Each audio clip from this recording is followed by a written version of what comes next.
la version longue cette semaine, je reçois Mario Trépanier de Vialence et Nicolas Renaud de Avif, deux organismes qui travaillent principalement avec des hommes qui sont pris avec des comportements violents, en fait, des problèmes de gestion de colère.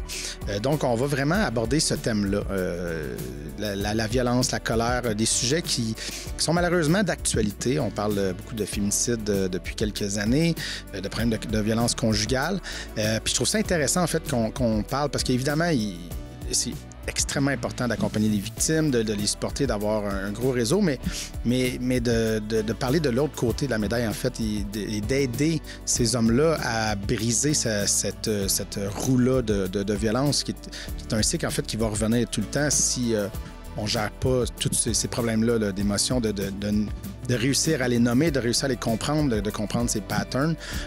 Donc, on prend vraiment le temps d'aller au fond du sujet, de décortiquer comment tout ça peut être parfois très insidieux. On a tous vécu des moments de colère, en fait, mais de ne pas se rendre à un acte de violence, en fait. C'est surtout ça, de comment comprendre à gérer tout ça. Je crois que c'est une discussion qui est importante et qui fait du bien, en fait, à entendre. Alors, j'espère que vous allez apprécier.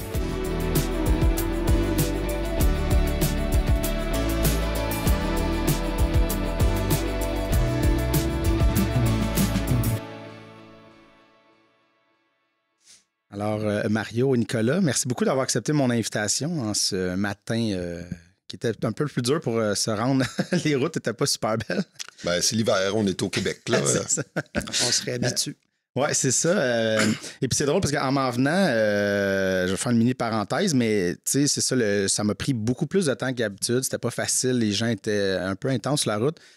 Et puis, j'étais comme, à un moment donné, je me suis dit, hey, je me sens en colère. Puis j'étais comme, je pense que je suis dans le thème de la journée. Puis j'avais vraiment, genre, je me ressentais comme, j'étais fâché, les gens, et c'est ça. Puis là, j'étais comme, comment, c'est ça. Puis je trouvais ça intéressant, l'espèce de, OK, je suis comme dans le mood de la discussion d'aujourd'hui, puis de gérer, tu sais, justement, cette émotion-là, la colère. On dirait que, tu sais, bon, il y a la violence, évidemment, on comprend pourquoi, mais la colère, on dirait qu'on n'en parle pas de cette émotion-là, tu sais. Je sais pas comment que vous la voyez, vous. Cette émotion. C'est une émotion normale qui est importante, qu'on ne va pas enlever. Ça nous indique que quelque chose ne fait pas notre affaire, quelque chose qui ne nous convient pas. Là, ce matin, ce qui ne te convenait pas, c'est peut-être la température, le trafic, les gens qui conduisent différemment. Puis je voyais aussi le temps allongé. Je savais qu'on se rencontrait à 9h15, puis là, j'étais comme, je voyais le temps. C'est le stress aussi, en même temps. Oui, c'est ça. J'étais comme, il faut que j'arrive avant, je vais me préparer, je vais allumer les... Je veux que tout soit prêt. Puis là, c'est que ça bouillonnait, tu sais, mais dans le fond, tout ça est sain. C'est normal. C'est normal, en fait. La colère, les émotions sont toujours saines. Hein? C'est l'expression d'un besoin qui est soit satisfait ou insatisfait. Puis ça donne un petit peu la couleur de ce besoin-là. La colère, c'est l'émotion qui est associée surtout aux injustices. Si j'ai vu une injustice, j'ai comme l'énergie pour me défendre. Un des enjeux qu'on va rencontrer, c'est la difficulté pour certaines personnes à maîtriser la colère lorsqu'elle est présente. Ils ont comme besoin de la décharger et parfois c'est intense, puis parfois il y a des personnes qui se retrouvent et ils déchargent, mais ils se recrinquent au fur et à mesure. Il y a des gens qui ont de la difficulté à gérer ça et chez d'autres personnes, c'est un peu l'inverse. C'est étouffé. Et là, la colère est étouffée, c'est pas beau de choquer, c'est pas beau, on n'aime pas la chicane, on n'aime pas. Puis là, à un moment donné, on accumule le stress, les frustrations, et là, ça se décharge à un moment donné, ou ça se déplace physiquement dans le corps. Hein, on peut tomber malade de stress et d'émotions refoulées, d'avoir des problèmes de santé physique. Mais sinon, c'est l'accumulation qui, à un moment donné... Fait que nous, on retrouve de ça dans la clientèle, des gens qui s'auto-régulent pas, que quand ils ont des émotions intenses, sont comme incapables de faire ce qu'un enfant, des fois, de 4 ans, de 3-4 ans, apprend à se calmer, se parler, puis d'autres qui, au contraire, accumulent tout et, à un moment donné, peuvent devenir explosifs. Oui, c'est ça. Parce qu'il y a comme trop de pression, peut mener ça casse. Puis tu as parlé de 2 émotions dans ton introduction. Tu as parlé de colère puis de stress. Ouais. De stress, c'est une émotion, mais en tout cas, anxiété. Souvent, les hommes vont exprimer leurs émotions désagréables à vivre, donc l'anxiété, la colère, tout ça. Ils vont tout mettre ça dans le panier de la colère, puis ils vont le laisser sortir en colère. Alors que toi, tu as réfléchi un peu, tu as dit la colère au début, puis après, tu as réfléchi, puis tu as rajouté le stress. Alors que c'était pas nécessairement, oui, ça a créé un inconfort, mais est-ce que c'était vraiment la colère que tu vivais ou la peur de ne pas arriver à l'heure qui a généré un inconfort puis qui se répercute en colère? Admettons qu'on la laisse sortir. Puis ça dépend tout aussi le discours intérieur que tu donnes à ce que tu vis. Tu te sens anxieux. Si tu pointes un peu un autre conducteur qui a fait une mauvaise manœuvre, puis ça t'a amené à une autre émotion de peur, bien là, c'est possible que ton raisonnement soit accentué vers l'erreur de conduite de l'autre. Puis là, toute l'émotion va se mettre en colère, puis c'est ça qui va sortir. Puis c'est comme ça que tu vas comme évacuer une partie de ton anxiété ou des autres émotions pas négatives, mais pas le fun à vivre, là. Ouais, les émotions, effectivement, peuvent se déplacer. Si, par exemple, à l'âge de 7 ans, j'ai vécu des traumas ou peu importe, j'ai compris que la peine, c'est pas payant d'exprimer ça. C'est pas socialement acceptable. Je me fais humilier. La peur, j'ai la moumoune. C'est comme pas le fun. Donc, ça se peut que j'ai certaines émotions que j'ai refoulées qui, à un moment donné, se déplacent à travers la colère. Fait que finalement, on se retrouve avec des gens qui ont ils vont bien ou sont en tabarnak. Ouais. Il y a comme pas beaucoup de...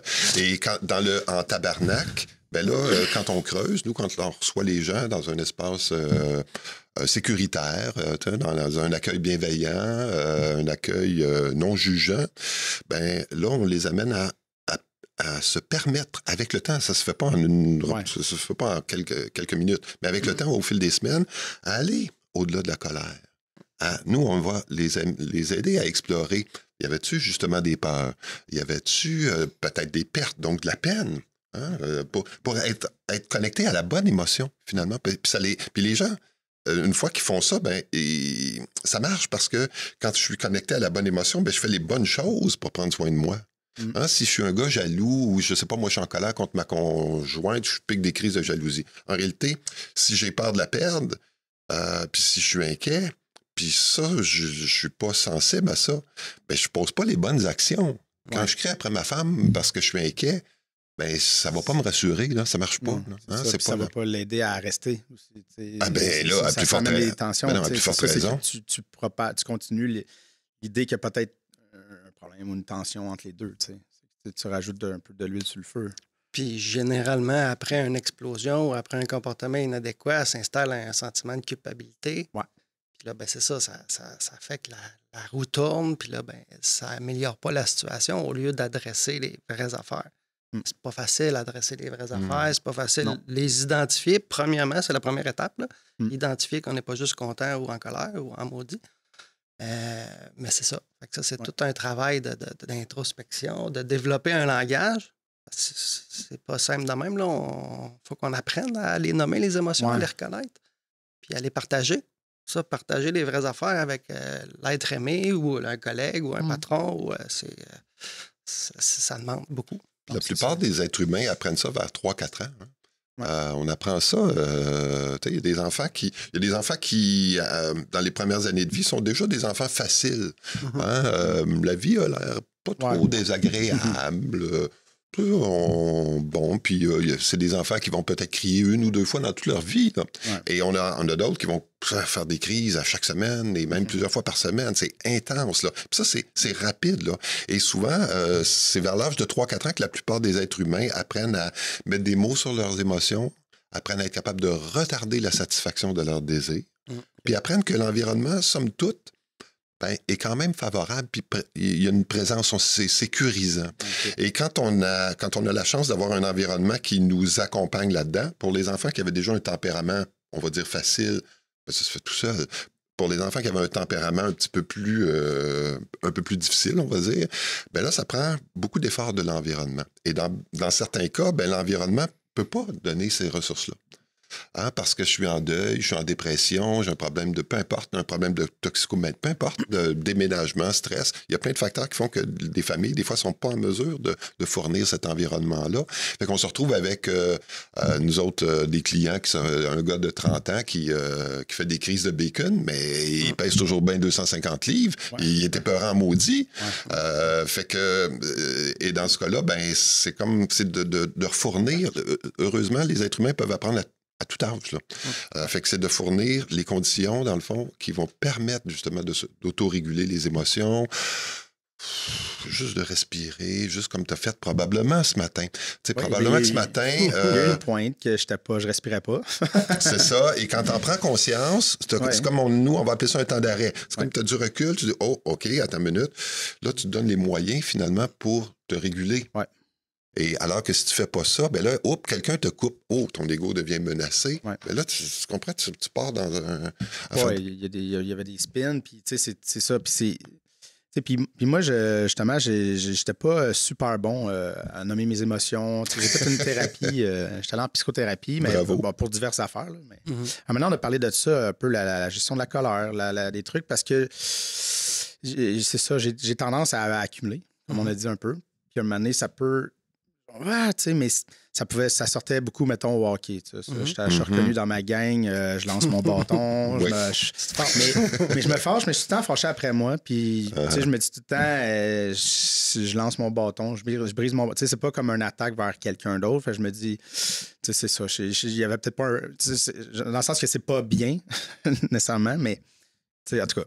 Mais j'ai travaillé là-dessus, tu sais, puis justement, c'est que je voyais pas venir l'espèce de montée, là, les signaux d'alarme qu'on appelle. Oui, c'est ça, une espèce d'échelle, on parlait de 1 à 10, là, tu peux voir où t'es rendu, mais moi, c'est que je le sentais pas. Quand je le sentais, ben il était déjà trop tard. Ouais. Fait que là, tu sais, puis le hockey aussi, peut-être propice à ça, dans le sens que c'est un sport intense, fait que t'as pas tes réflexions normales, tu veux scorer, tu fais ça, il se passe compétitif, fait que il y a une vibe qui amène, qui fait que j'ai des fois plus de misère à le voir dans ce contexte-là. Mais peut-être aussi la même chose au volant, l'espèce, surtout un matin, j'essaie de laisser une place, quelqu'un coupe, ça fait freiner tout le monde, puis comme c'est pas le moment de couper un matin, là, fait qu'il y a un autre côté, voyons, qu'est-ce que tu fais, puis comme, après ça, mais tu sais, c'est ça. Petit point, mais après ça, d'avoir au moins le retour de faire comme, non, OK, ouais, faut qu'il relaxe, là, ça va, il n'y a pas de mal, mais il y avait quand même, c'est ça. C'est d'essayer de le voir venir avant, quand même, qui peut être un challenge, tu sais. J'imagine que vous en voyez beaucoup, là, tu sais, dans vos cas, là, tu sais. C'est pas mal ça, en fin de compte. Généralement, il y a beaucoup de personnes qui me disent, moi, je passe de 0 à 10 en 1 seconde, alors que on déconstruit ça un petit peu. Ouais, là. Il y a un build-up, assurément. Puis, on parle d'éléments déclencheurs. Ce que t'amènes, le comportement de l'autre conducteur ce matin, ça t'a déclenché.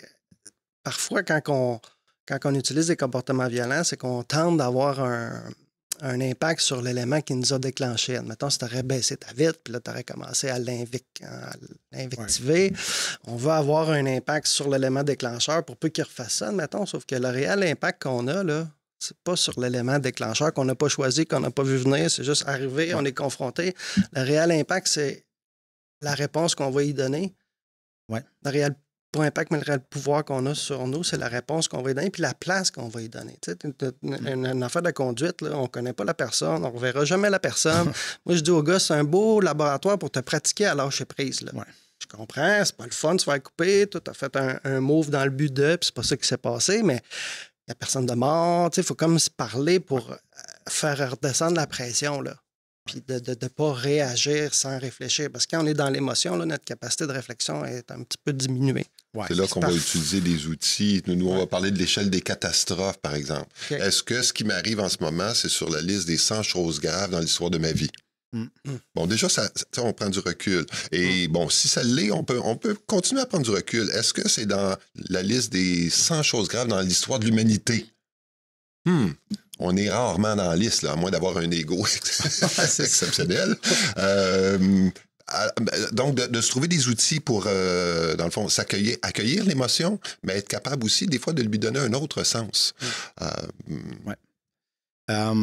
Avant de continuer plus loin, on va revenir un peu en arrière.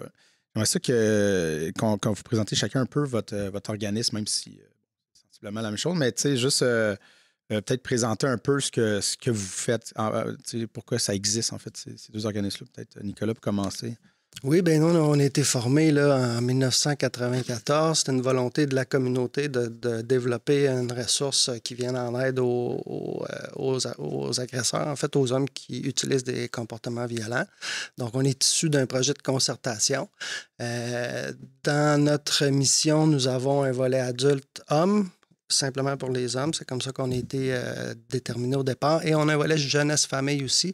Donc, on a un volet préventif, des préventions en milieu scolaire et dans le milieu communautaire. Puis aussi, on accompagne des jeunes adolescents et adolescentes, 12-17 ans, dans la compréhension, justement, de ce qu'on a dit un petit peu plus tôt, dans la compréhension de qu'est-ce qui se passe quand qui utilise des comportements violents pour soit obtenir quelque chose ou pour exprimer un point ou quoi que ce soit. Et on aide aussi la cellule familiale à trouver des solutions ou surtout à transmettre aux parents les trucs qu'on va donner aux jeunes pour se gérer. C'est important que les parents le sachent pour qu'ils les respectent puis qu'ils poursuivent le travail à la maison. Parce que c'est pas dans notre bureau, là, la difficulté, c'est à l'école et à la maison. Donc, on a le volet jeunesse-famille qui n'est pas vraiment financé, mais que nous, on croit là, que c'est un élément important de prévention. Fait qu'on fait suivi individuel, suivi de groupe. Rencontre familiale. On a un groupe de soutien pour les parents aussi qui sont aux prises là, avec des situations de violence dans leur famille. Puis, essentiellement, c'est pas mal ça pour nous.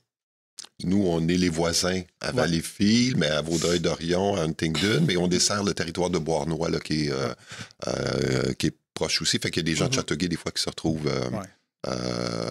dans nos services.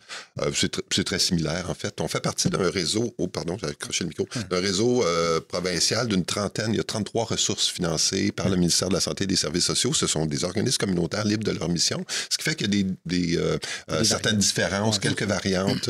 Mais on offre, tout le monde offre des rencontres d'accueil, tout le monde offre des rencontres de groupe, des suivis. Tout le monde a comme mission de responsabiliser les gens, de les accompagner dans une démarche de changement vers l'adoption de comportements non violents. Ça, c'est commun. Au-delà de ça, nous, par exemple, on n'a pas de service direct aux adolescents. Nos services sont via les écoles. Autre différence, on a des services à la fois pour les femmes et les hommes qui ont des comportements violents. Les services sont gratuits. Accessible, prise de téléphone ou même en présence. La personne qui n'aime pas parler au téléphone là, peut se présenter dans nos bureaux. Service gratuit, confidentiel, en anglais, en français. C'est la même chose chez vous. Voilà. Donc, c'est ça. Ça peut être quelqu'un qui se rend compte qui n'aime pas les comportements ou ça peut être tout simplement ça qui vient, qui fait je veux peut-être explorer quelque chose. Ça peut partir de là à des Nous, le critère de sélection, critère de si on travaille avec la personne, c'est le volontariat. Pour changer, il faut avoir une volonté intérieure. C'est sûr qu'il y en a qui viennent un petit peu sous l'effet ou la demande de conjoint ou conjointe ou le système de justice. Mais il y en a qui viennent, qui se rendent juste compte qu'ils ne sont pas bien dans la façon qu'ils élèvent leurs enfants. Puis là, ils voient leur père, leur grand-père. Puis il y en a qui ont la noble envie de briser la transmission intergénérationnelle de la violence. Puis tu n'as pas besoin d'être arrêté pour faire ça. Tu n'as pas besoin, tu peux juste en prendre conscience puis te dire, OK, moi, je ne suis pas satisfait de comment je réagis. Je manque de moyens. Je perds les pédales quand mes enfants me confrontent. Donc, est-ce que je peux essayer de comprendre ce qui se passe puis de développer des techniques ou des habiletés qui vont me permettre d'agir mon rôle parental plus adéquatement. Cela dit, à l'autre bout du spectre, on a aussi des gens qui résistent beaucoup, qui spontanément n'ont pas fait cette prise de conscience-là j'ai créé des impacts négatifs chez les enfants ou chez et qui se retrouvent soit référés par la DPJ, par le système judiciaire ou des fois sous contrainte. Là, tu vas suivre une thérapie ou bien tu perds tout ou ce qui fait qu'on a un petit peu... C'est varié, il n'y a pas un profil type, là. C'est pas... l'usage de violence, là, ça peut être... ça peut survenir chez plusieurs types de personnalités, dans plusieurs types de parcours. Oui, puis il y a des trucs plus sournois que d'autres. Puis peut-être on pourrait parler justement des types de violence parce que, évidemment, la violence physique, c'est celle qu'on imagine tous. Puis on parle de féminicide, puis de trucs, puis quand on parle de violence conjugale face aux femmes, on parle souvent physique, mais il y a d'autres types, là, puis ça peut être beaucoup plus sournois. Là, puis des fois, peut-être qu'on peut utiliser, vous me corriger, mais j'imagine qu'il y a peut-être des formes de violence que peut-être qu'on ne se rend même pas compte. Parce que physiquement, on sait qu'on a frappé quelqu'un, mais les autres formes, peut-être plus sournois, puis on s'en rend peut-être pas tout à fait compte. Ben, on s'en rend, je pense qu'on s'en rend compte de plus en plus, mais on ne sait pas toujours comment agir. Ouais, okay. Moi, j'avais une discussion avec ma conjointe hier qui est intervenante à Vaudreuil et dans un autre contexte, et elle disait, bon, un couple de jeunes, et puis tout le monde dans l'entourage vient de parler à l'intervenante en disant, ouais, mais t'as-tu vu comment il parle à sa blonde? Et puis, mais personne n'agit parce qu'il n'y a pas de violence physique. S'il y avait de la violence physique, ça serait très clair. Ça, mais là, du contrôle, de la jalousie, tu sais, la petite phrase bête que... Ouais, la parole méchante, le manque de respect, bon, tout ça, c'est... Des fois, on ne sait pas toujours comment intervenir. Ouais. Et c'est effectivement pour nous des formes de violence, là, parce que, si mon voisin me parle bête une fois dans l'été, je n'aurais pas un trauma avec ça. Mais si je vis avec le voisin qui me parle bête tous les jours ou qui ne me parle pas pendant 2 jours... mon Dieu, ça peut prendre... Fait que on va regarder la violence à partir du geste, mais également à partir de l'impact. Quel est l'impact? Ouais. Peut-être qu'au hockey, quand tu brises ton bâton, tu traumatises personne parce que c'est dans les normes. Peut-être ça l'est moins avec les années. Ouais. Là. Mais si tu faisais le même geste à la maison en rentrant du travail, ben là, tu aurais peut-être un impact beaucoup plus significatif. Là. Fait qu'on va vraiment tenir compte de l'impact. Parce que tu vois, c'est juste, tantôt quand je parlais, je brisais mon bâton, on dirait que je me sentais mal de le dire, je suis pas violent, tu sais, mais oui, c'est un acte violent, mais dans le sens, là, tu sais, je comprends ce que tu veux dire, dans le sens, sur le coup de l'émotion au hockey, de faire comme, fuck, tu sais, de lancer, tu sais, mais d'arriver à la maison, puis de lancer tes affaires, puis tu sais, comme... Ouais. Je comprends que ça n'a pas le même impact parce que tu n'es pas dans le même, c'est la même réalité, le même contexte. C'est ça. Si l'impact, c'est que je suis intimidé, là, on joue sur quelque chose dans la relation on brise l'amour dans le couple, en fait. Ouais. La violence tue ça. La violence brise ça.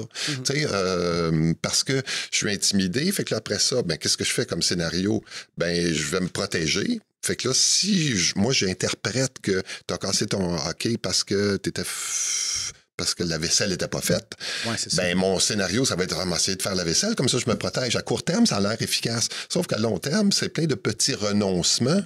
Et à un moment donné, c'est que si je suis intimidé, je te le dis plus que ça m'a fait peur quand tu as brisé ton hockey. Ouais. Parce que j'ai peur de toi, j'ai peur de ta réaction. Fait que là, toi, tu le sais pas, tu continues à briser des affaires, puis tu comprends, puis si tu manques d'empathie, tu n'es pas sensible tu te poses pas la question, tu comprends? Ouais. Puis là, c'est ce qui fait que pour la victime, le dévouement, c'est pas la même chose que l'amour. Tu comprends? Je veux avoir des stratégies de protection, je veux sembler, mais je t'aime moins que je t'aimais.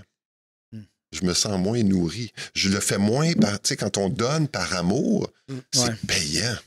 Quand on donne parce qu'on a peur, c'est pas la même chose. Regarde, j'ai fait la vaisselle, chérie, tu sais, pour faire... Je t'ai fait plaisir, mais pas... Là, je fais la vaisselle parce que je veux pas de représailles. C'est pas la même chose, parce que l'amour, ça nous nourrit. Puis c'est la même chose pour la victime que l'auteur. L'auteur se sent pas... Tu sais, j'ai un besoin d'être assuré, d'avoir de l'affection, et je prends des moyens qui suscitent pas ça, qui suscitent des comportements que la vaisselle va être faite, mais je me sens pas plus aimé parce que tu comprends? Parce que je vois bien que ma conjointe ou mon conjoint est plus distant, plus bon. Ce qui fait que c'est ça. Et ça, c'est un des leviers du changement pour nous. Parce que la plupart des gens, ils souhaitent avoir des relations de couple basées d'abord sur la confiance, le respect mutuel puis l'amour. Ouais. Et là, ils s'aperçoivent, s'ils s'en aperçoivent pas, on va les aider, mais ils finissent par s'apercevoir qu'ils s'en éloignent. Et la motivation à vivre ça, des relations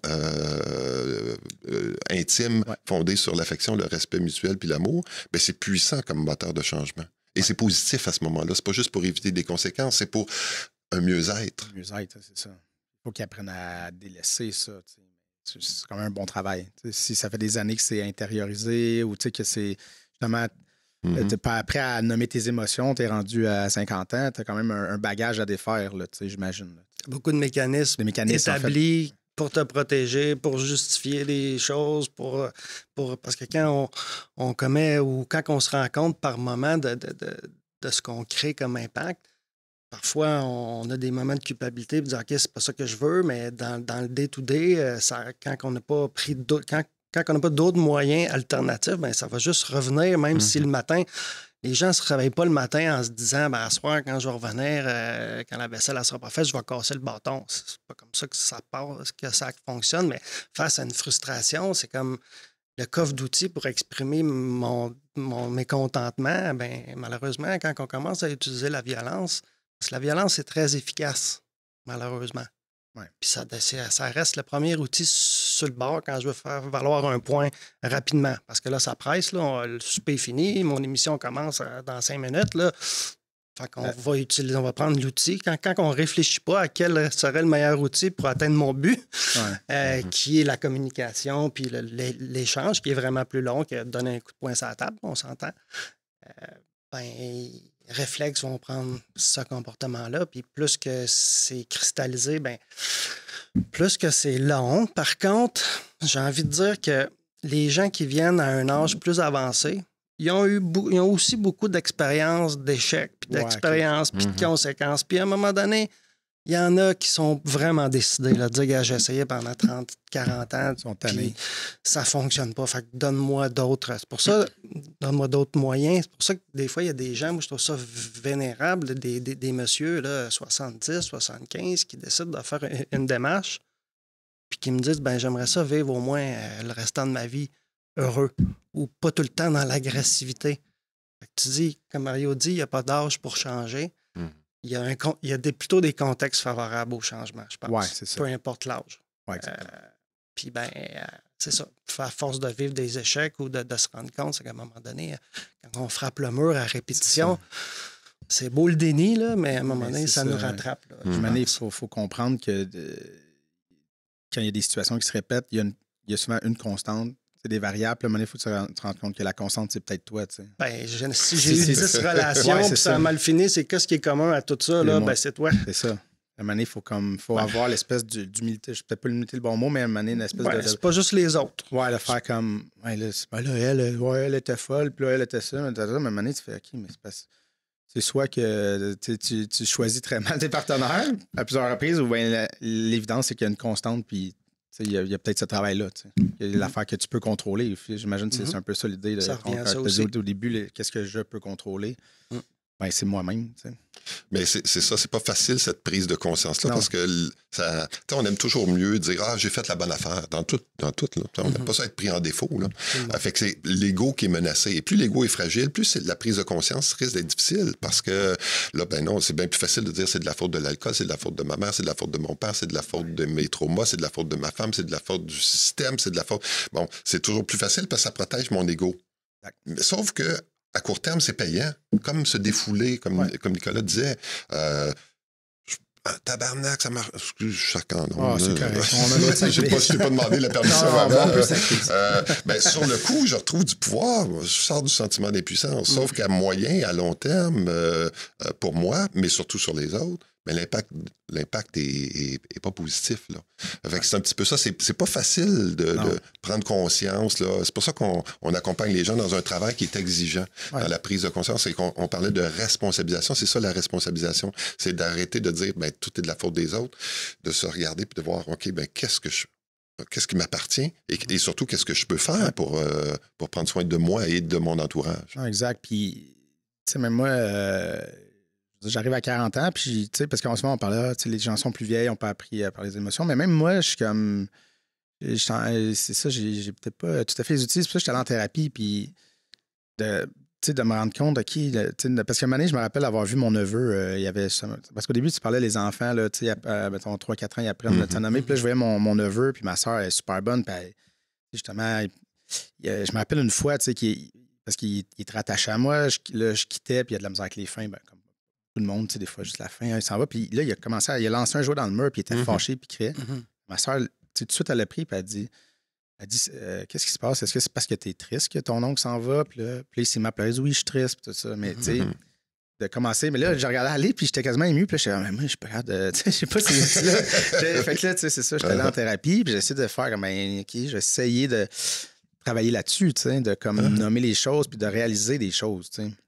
Puis ça fait réaliser des choses, des fois, puis je vais arrêter de parler de moi aussi, mais en même temps, je trouve que ça fait un exemple de dire, tu sais, parce que j'essaie d'en parler à plein de gars, mes amis, tu sais, j'ai un autre ami qui est allé en thérapie, puis on normalise ça full, tu sais, puis on essaie de le normaliser, puis d'en parler, de faire comme, oui, on est allé, juste, ça fait du bien, de gérer ça, puis, tu sais, puis pour me rendre compte que, tu sais, au hockey, j'en ai brisé de hockey, j'étais fâché, puis c'était tout le temps à cause de ma performance, j'étais comme, j'ai pas atteint quelque chose, puis à un moment donné, je me suis rendu compte que il y avait un traumatisme de mon enfance, quand je jouais au baseball, puis il est arrivé quelque chose, je ne ferai pas toute l'histoire, mais que le coach m'a envoyé à la fin de match, puis là, on a perdu le match à cause de moi. Ben, en fait, c'est sûr, on a raté quelque chose.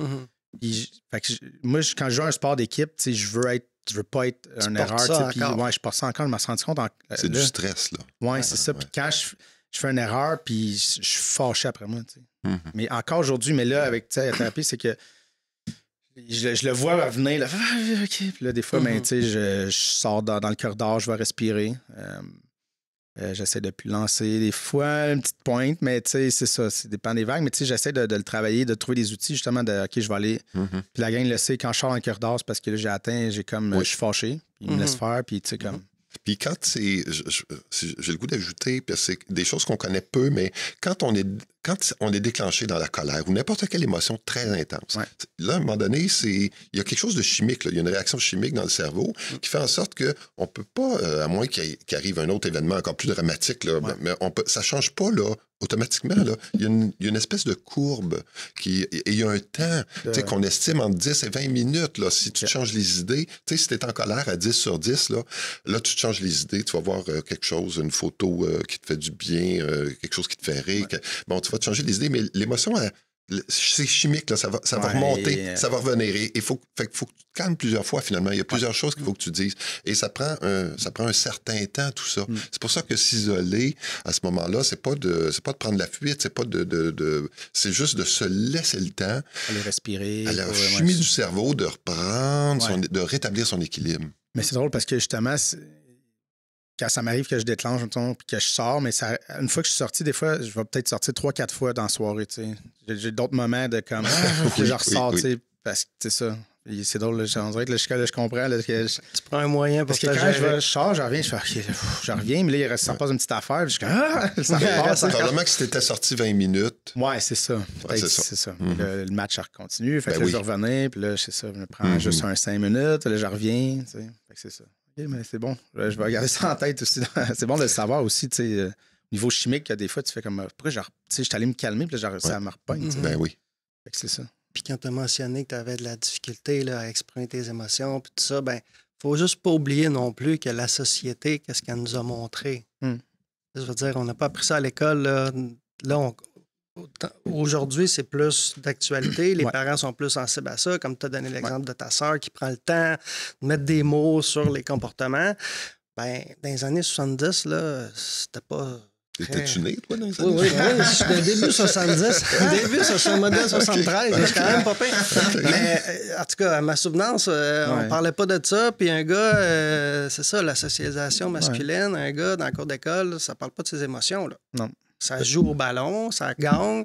Si ça pleure, ben au début, il y en a des gars qui pleurent maternelle première année, puis après ça, ils comprennent que si tu pleures. Fait que la société, ce que la société attend des hommes, d'être fort, de ne pas se plaindre, de ne pas pleurer, ben ça nous a montré pendant plusieurs générations à refouler ça. Ouais. Fait que, puis les seuls comportements normaux ou attendus des gars, c'est que c'est content ou c'est en colère. Fait que c'est pour ça quand on ramène au début, ce qu'on est à l'aise de démontrer en tant qu'homme, souvent, c'est la colère. Puis les gens sont pas surpris qu'un gars soit en maudit, versus quand c'est une femme qui est en maudit puis qui garoche les chaises, là, le monde dit « Oh mon Dieu, c'est sérieux? » C'est sérieux, c'est ça. Et c'est pour ça aussi qu'on travaille en groupe, parce que c'est des apprentissages qui se sont faits en groupe. Ouais. C'est d'autres apprentissages qu'on va faire en groupe. Il y avait, avant Noël, on avait un participant comme ça qui, là, lui, il était avancé quand même. Là, il était à une bonne douzaine de rencontres, puis à se reconnecter à toutes ses émotions. Puis là, c'était nouveau pour lui de se reconnecter à des émotions, y compris la peine. Mais là, quand ça fait des années, quand ça fait 20 ans que tu n'as pas pleuré, quand tu commences à pleurer, c'est douloureux, hein, d'abord, physiquement.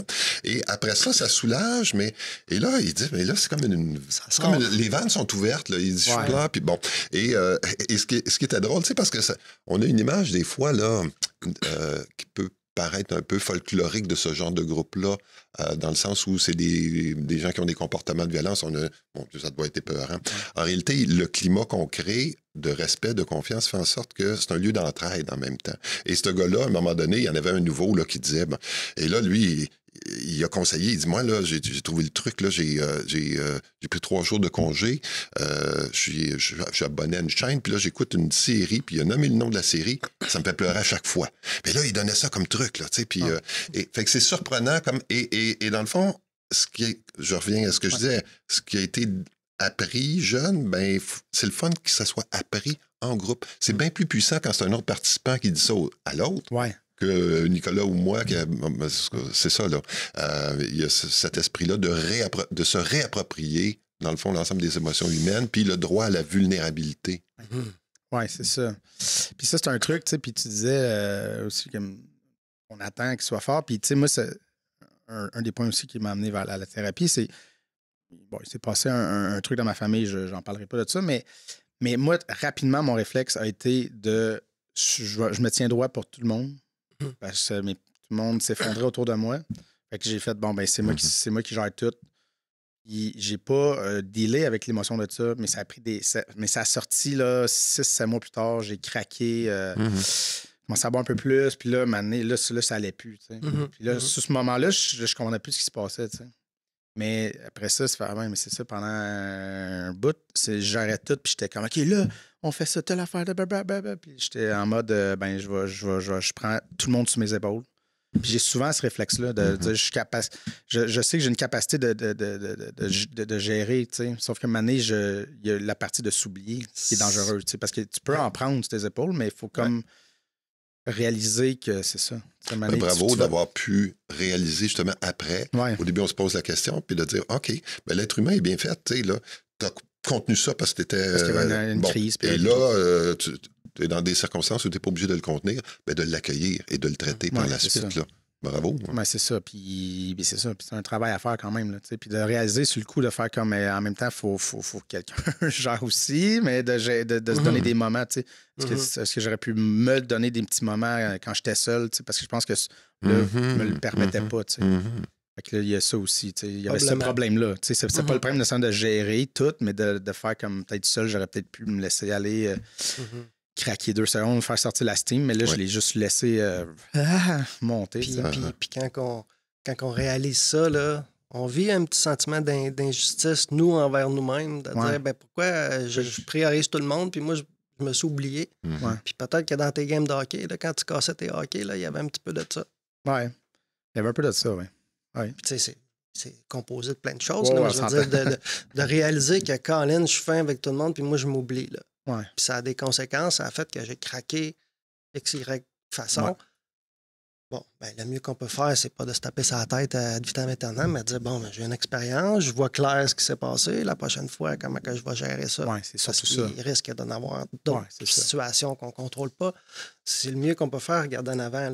Oui, puis d'essayer de se préparer, en fait. D'apprendre de ce qu'on a vécu. Ça, puis de dire, ben là, la prochaine fois, il faut que je me réserve du temps, il faut que je fasse ça. Le meilleur des mondes après ça. Oui, parce que notre naturel n'est jamais bien loin. Le naturel n'est jamais bien loin. Il faut vraiment s'arrêter, réfléchir, se dire, OK, moi, mon naturel, c'est de m'oublier. Là. Tu vas probablement avoir toujours cette tendance-là. Mais comment je vais faire pour ne pas m'oublier à la prochaine vague? Oui, c'est ça. Et là, il y avait un questionnement que j'avais, parce que on parle beaucoup de féminicide ces temps-ci, des dernières années.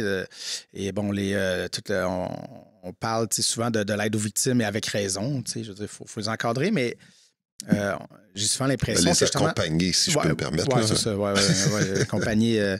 Mais c'est ça, mais on dirait que de parler justement d'accompagner les comportements, les hommes violents, c'est pas quelque chose qui est sexy, mais en même temps qui est quand même essentiel. Je sais pas comment vous percevez là, ces derniers temps. Ou c'est juste moi qui... si j'ai un don à faire là, puis que je veux aider, c'est sûr que j'aime mieux aider quelqu'un que, le mieux c'est, je sais pas moi, la cause des enfants malades ou tu comprends? La cause des hommes qui ont des comportements... C'est pas une cause, là, tu comprends? C'est ça. Non, c'est ça. C'est pour ça que c'est si précieux d'avoir le soutien, puis le soutien de l'État qui croit à ça, parce que ça marche. Hein, et c'est beaucoup plus rentable que...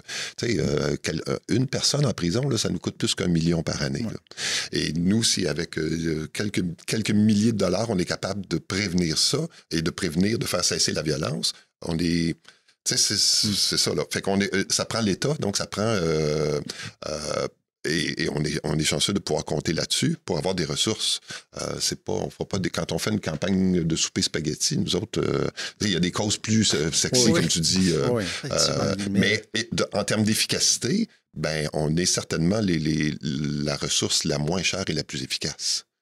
Parce que quand la personne se présente chez nous, on l'accompagne pendant 6 mois à prendre conscience de ses comportements abusifs, prendre la décision de cesser et après ça, mettre en place plein de moyens, les outils dont tu parlais, les facteurs de protection qu'on se crée. Et 6 mois plus tard, ben il n'y a plus de violence, mais c'est durable, ça, là. Il peut y avoir... Il va nous rappeler. Les gars nous rappellent, ou les filles, tu sais. 4 ans plus tard, là, je pense que j'ai une rechute, là, parce que je me sens... J'en ai eu un au mois de décembre, il dit, là, je me sens, là... Il n'y a pas eu de passage à l'acte, mais il dit, bon, fait qu'il y a des signaux avant-coureurs, il a redemandé de l'aide, quelques rencontres, il vient, bon. Fait que ça, c'est payant, en fait, là, ça marche. Puis la réponse à la violence conjugale, il faut qu'elle soit, puis elle l'est, globale. C'est-à-dire qu'il y a des ressources pour les enfants, il y a des ressources pour les femmes, il y a des ressources pour les hommes, des ressources pour les victimes, des ressources pour les auteurs. Donc, puis il y a une espèce d'équilibre entre la répression, d'envoyer clairement le message que la violence est inacceptable, qu'il y a des actes criminels, et l'accompagnement psychosocial. Donc, et c'est l'équilibre entre les deux qu'on essaye socialement d'aller chercher, parce que c'est ça qui est payant, là. Et nous, notre ressource, bien évidemment, nous, on est dans l'accompagnement. Fait des fois, on regarde la répression et on dit, il me semble qu'il y a beaucoup de répression, puis oubliez-nous pas, là, nous autres, on fait pas, tu comprends, on n'a pas l'air, on est oublié parfois, parce que c'est bien plus facile de dire la réponse est rapide. Je te mets en prison, ça règle le problème. Ouais, mais non. Non, c'est ça. Oui, mais non. Tu comprends? Fait que les taux de récidive, dans les États où il n'y a pas des ressources similaires aux nôtres, les taux de récidive dans la violence dans les relations intimes sont extrêmement élevés. Là, suite à, c'est pas la réponse. Fait qu'il faut que la réponse soit globale, puis elle l'est de plus en plus au Québec. Il y a des clientèles qu'on oublie des fois, qu'on doit continuer à et c'est important pour moi de les nommer. On a tendance à oublier très souvent les aînés. Ils demandent beaucoup moins d'aide. Ils voient moins, on parle de maltraitance, mais étonnamment, on ne parle pas beaucoup de violence dans les relations intimes chez les aînés. Pourtant, il y en a. Et s'il y en a encore à 60 ans, bien, il y en a probablement eu toute la vie. Là, hein? Bon, on oublie les aînés. On oublie très souvent les personnes LGBTQ, parce que on dit notre stéréotype de la violence conjugale, c'est une relation hétéro, un homme et une femme. Bon, si je suis une personne LGBT, ben je me reconnais pas là-dedans. Fait que, à plus forte raison, ça se peut que je vois pas la violence, puis ça se peut aussi que je consulte pas. Parce que là, il faut que je dévoile à la fois mon orientation ou mon identité et la violence, ça fait beaucoup. On oublie les hommes subissant de la violence qui demandent presque jamais d'aide, qui appellent très rarement les services d'aide, parce qu'il y a quelque chose d'humiliant en fonction des stéréotypes de genre, où je devrais être fort, je devrais être solide, je devrais pas avoir peur, et en réalité, les hommes finissent aussi par rentrer dans le cirque et puis finissent par acheter la paix à tout prix parce qu'ils sont intimidés. On oublie les personnes souffrant de handicap. Excuse, j'achève ma liste, là, mais... Vas-y, c'est essentiel, en fait, de faire le... On oublie souvent les personnes souffrant de handicap qui peuvent avoir une dépendance extraordinairement élevée, là. Je subis de la violence de ma partenaire ou de mon partenaire, mais en même temps, est-ce que j'ai les moyens d'être autonome? Fait que c'est des gens qui souvent peuvent moins demander de l'aide, et les personnes en situation d'immigration qui souvent n'ont pas pour qui c'est gênant, puis c'est difficile de s'adresser à des services d'aide qui connaissent pas ça, qui connaissent pas les services, qui n'ont pas toujours non plus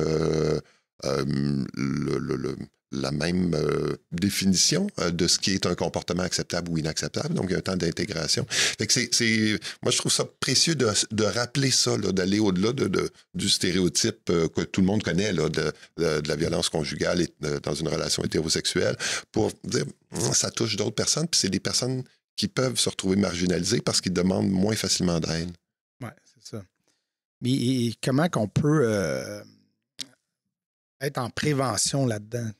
Parce que, je sais pas si dans ma tête, tu dis, bon, il y a quelqu'un qui est violent avec une femme, mais tu sais, comment on gère ça, en fait, pour faire la prévention, pour essayer de diminuer, en fait?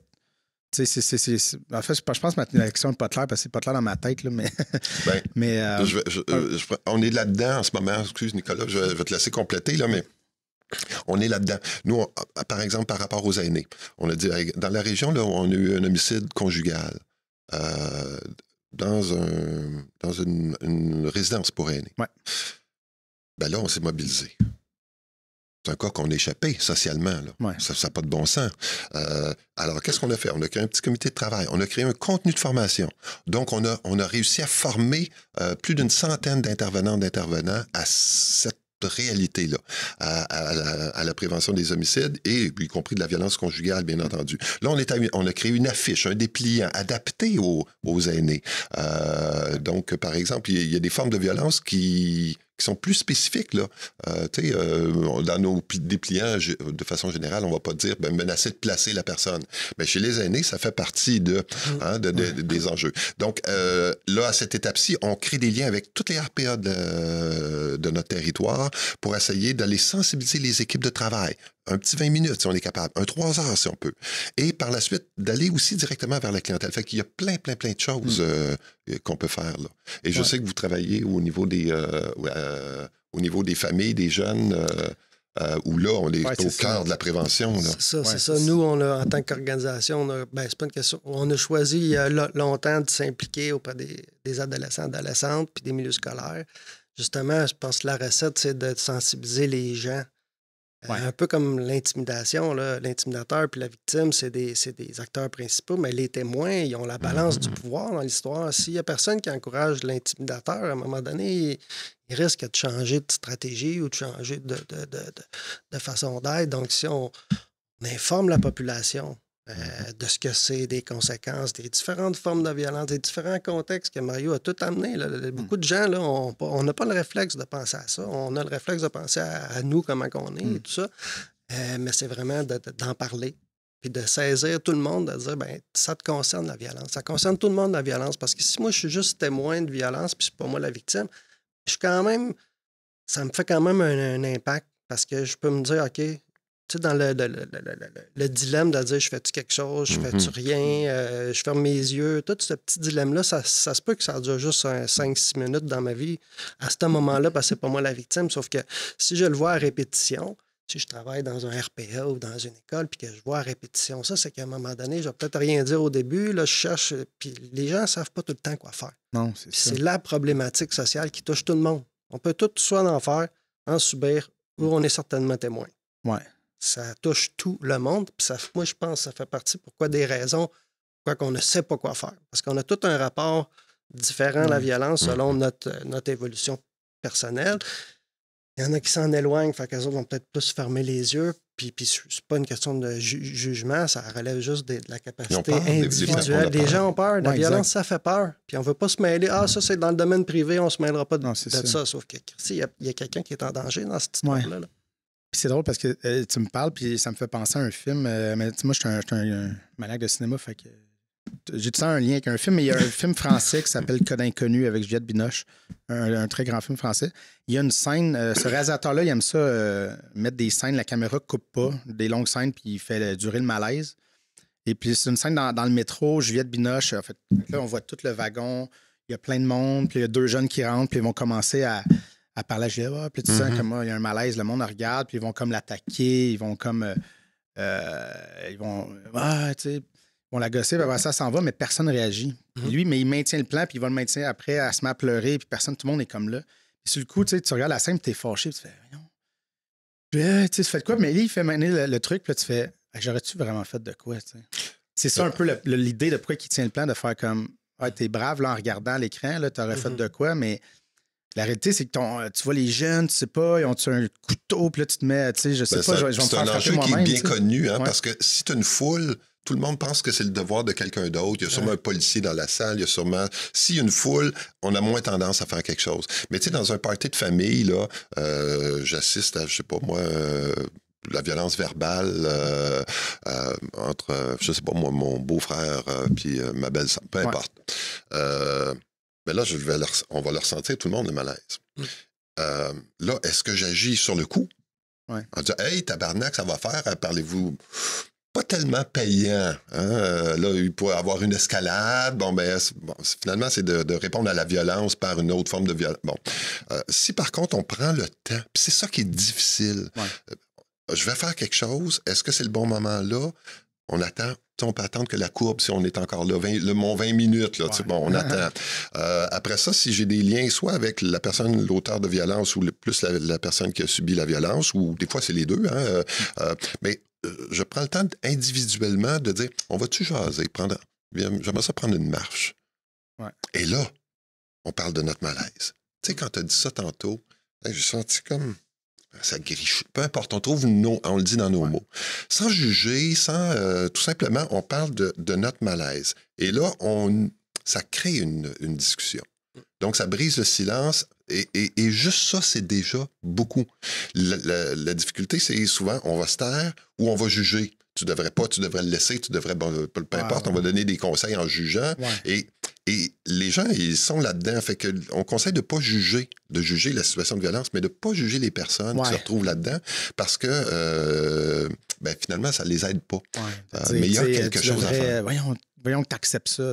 Surtout auprès des victimes, on dit tu devrais le quitter. C'est la solution miracle. Comme si la victime, elle n'y avait pas pensé. Comme si c'était simple de même. C'est simple. Puis, la violence est 5 à 6 fois plus élevée chez les couples séparés que chez les couples vivant ensemble. Ça veut dire que la rupture, là, ça règle pas. Ça peut régler le problème, bien sûr, ça peut être nécessaire, mais c'est le moment où la dangerosité peut s'amplifier, puis c'est pas si simple, c'est pas une solution miracle. Mais on a ce réflexe-là, comme si on est bon pour trouver des solutions. Trouver ta solution. Après ça, achale-moi plus. C'est pas ça qui marche avec les personnes en violence, c'est d'accompagner puis de se gérer soi-même, finalement. De dire, ça peut être long. C'est temps que les personnes prennent conscience puis éventuellement consultent.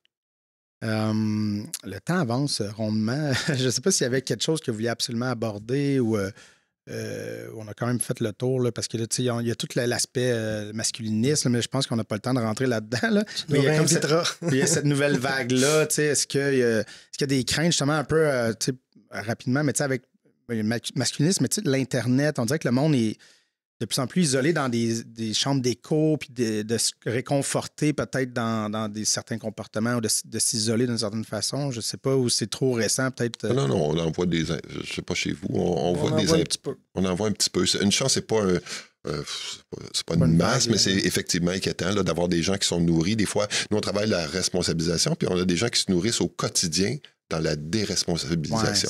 Et c'est ça le danger, que ce soit des discours misogynes ou plein d'autres formes, homophobes, racistes. On a de temps en temps, quand on voit des personnes arriver avec...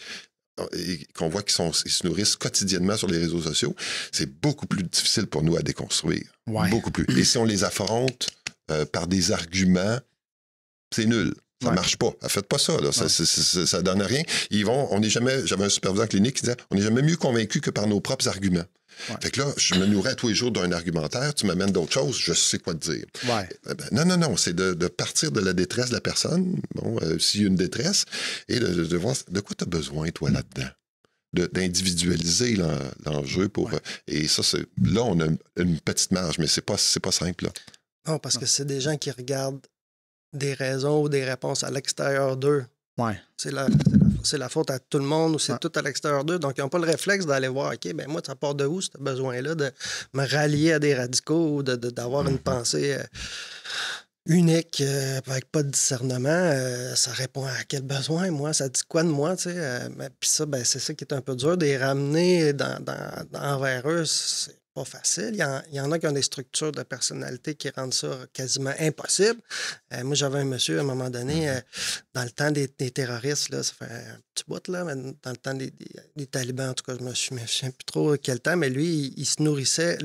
Le soir, il se sentait pas bien, puis pour justifier son mal-être, il allait se nourrir sur Internet des nouvelles. Là. Il allait au Moyen-Orient, puis là, il se nourrissait, puis assez qu'il prenait de la médication pour le calmer, pour qu'il sorte un peu, puis la médication faisait pas effet parce qu'il contrebalançait ça en se nourrissant. Fait que Internet aujourd'hui, c'est bon Internet, mais malheureusement, c'est que ça donne accès à plusieurs sources d'informations qui sont pas tous... crédible, égal, basé sur des faits. Puis ça donne des possibilités de générer ou de donner un sens à sa colère à quelque chose d'extérieur au lieu de dire, ben moi, là-dedans, là, j'ai une responsabilité dans cette histoire-là. Là, comme aussi bête que si je suis pas capable de savoir comment je me sens, je suis pas capable de m'exprimer, je suis pas capable de communiquer, je suis pas capable de résoudre des conflits avec les gens parce que je suis pas capable, ben je vais être bien mieux de me rallier avec une pensée en disant ben, que toutes les femmes, c'est des ci, puis c'est des ça, puis qu'ils devraient se soumettre à l'homme comme Dieu se soumet, comme l'homme se soumet à Dieu. Là. OK, c'est sûr que s'ils font tout ce que tu veux, tu n'en auras pas de conflit, là. Non, tu vas dire, fais ça, ils vont le faire. Fait que dans le fond, c'est comme une forme de vivre un peu comme une forme de dictature, là, de dire, je ne suis jamais remis en question, puis je n'ai pas à changer, c'est les autres qui s'adaptent à moi. Il me semble que c'est peu réaliste dans une société où les gens y vivent ensemble. Là. Exact. Mais fait que c'est ça. C'est complexe. Puis quand il y a des difficultés économiques, quand que le tissu social est parsemé comme ça, puis qu'il se désintègre graduellement, ben ça laisse place à des gens qui ont des pensées uniques, de prendre la place, puis de récolter des brebis égarées qui ont besoin d'avoir quelqu'un qui leur dise c'est quoi la vie, là. Oui, bien écoute, ça, on dirait quasiment qu'il faudrait refaire une autre émission. Changer de ça, c'est une autre problématique. Là, je ne voulais pas trop ouvrir là-dessus parce que je sens qu'on va partir puis on n'a plus de temps. Mais messieurs, merci beaucoup d'avoir pris le temps. Puis je pense que c'est ça. C'est de plus en plus important d'en parler, en fait, de la violence. Puis c'est ça. Et puis tout le monde, si vous avez besoin d'aide, n'hésitez pas à appeler, à demander de l'aide, à aller voir vos deux ressources ou n'importe qui. Je pense que c'est important. Puis c'est pas un signe de faiblesse. Non, puis on l'adresse de plus en plus, la violence. Là. On fait un bon travail d'aider, d'accompagner les autres intervenants du système de la santé, des organismes communautaires, de les rendre plus à l'aise d'aborder la violence puis de l'adresser surtout dans leur milieu d'intervention. Ben, merci de nous avoir accueillis. Merci aussi pour tes partages personnels. Ça permettait d'ancrer là, je trouve que c'est important, à partir de tes exemples. Je trouve que c'est important. J'ai pas de honte à parler de tout ça. J'ai fait une thérapie, j'essaie de travailler sur des choses, puis je pense que c'est important de le dire. Puis ça l'aide à normaliser la chose, la demande d'aide, de faire comme, ben oui. Puis en réalité, j'ai pas de grande souffrance, j'ai pas...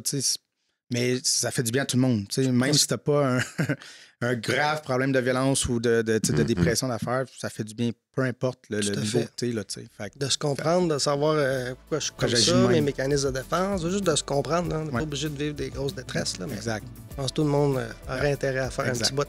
Yes. Mais merci beaucoup d'être venu. Merci pour votre travail. Merci.